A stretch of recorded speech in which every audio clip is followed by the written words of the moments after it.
পরীক্ষা চলাকালীন অসুস্থ হয়ে পড়ল এক মাধ্যমিক পরীক্ষার্থী। শিলিগুড়ির রামকৃষ্ণ সারদামণি বিদ্যাপীঠ স্কুলের ঘটনা। পরীক্ষার্থীর নাম জয়শ্রী বর্মন, উত্তর একটিয়াশাল ক্ষুদিরাম কলোনির এলাকার বাসিন্দা।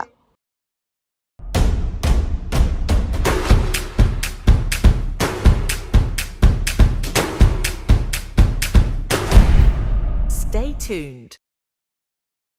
জানা গিয়েছে, একটিয়াশাল তিলেশ্বরী অধিকারী স্কুলের ছাত্রী জয়শ্রী বর্মন তার পরীক্ষা কেন্দ্র পড়েছে রামকৃষ্ণ সারদামণি বিদ্যাপীঠে। বুধবার সকালে পরীক্ষা দিতে যায় সে। এরপর পরীক্ষা চলাকালীন হঠাৎই অচৈতন্য হয়ে পড়ে।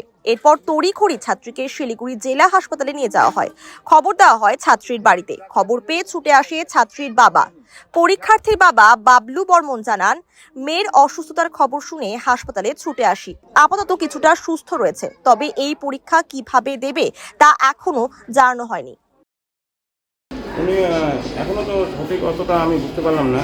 আর দেখি কী বলে, ট্রিটমেন্টও হচ্ছে। আমি কাজে ছিলাম, ফোন করলো, স্কুলের মাস্টার ফোন করলো, বললেন আপনার মেয়ে পরীক্ষা দিতে এসে এরকম অসুবিধা হয়েছে, কি সিভিলে ভর্তি আছে, আপনি আসেন। এই জন্য চলে আসেন। মাধ্যমিক পরীক্ষা দিতে তিলেশ্বরী আইস সারদামণি। এখন তো কথা হয়নি এখনও, মানে এখন সুস্থই আছে বললো। তো দেখলাম একটু চোখগুলো একটু নড়াচ্ছে, দেখি এখন ওটা এখনও সঠিক কথাবার্তা হয়নি। আমার যা আসলাম